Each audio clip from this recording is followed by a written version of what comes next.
यहाँ एक रोमांचक और डरावनी भूत की कहानी प्रस्तुत है। काली हवेली का रहस्य। एक छोटे से गांव में एक पुरानी काली हवेली थी। लोग कहते थे कि उस हवेली में रात को अजीब अजीब आवाजें आती थीं। कई लोग जो वहां गए कभी लौटकर नहीं आए।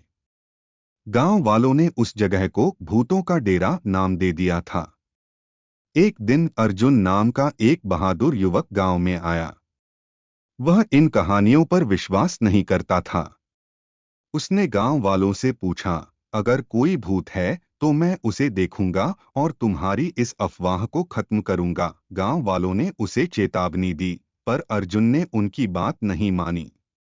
उस रात अर्जुन काली हवेली में गया।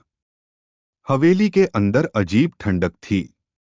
उसने अपनी टॉर्च जलाई और इधर-उधर देखने लगा। दीवारों पर पुराने चित्र लटके थे और फर्श धूल और मकड़ी के जालों से भरा था।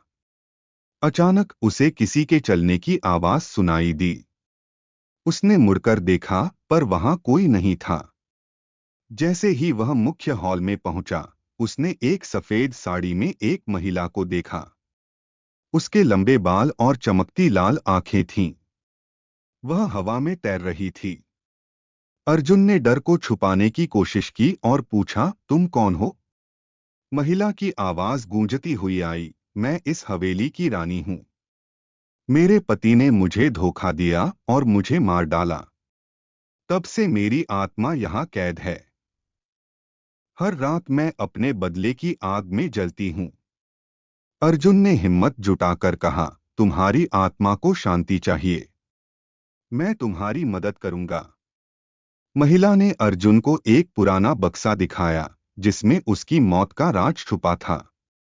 अर्जुन ने बक्से को गांव के पंडित के पास ले जाकर अनुष्ठान करवाया। जैसे ही अनुष्ठान पूरा हुआ, रानी की आत्मा रोशनी में विलीन हो गई। उसके बाद काली हवेली से कोई आवाज नहीं आई। गांव वाले अर्जुन की बहादुरी की कहानियां सुनाने लगे और हवेली का डर हमेशा के लिए खत्म हो गया। समाप्त।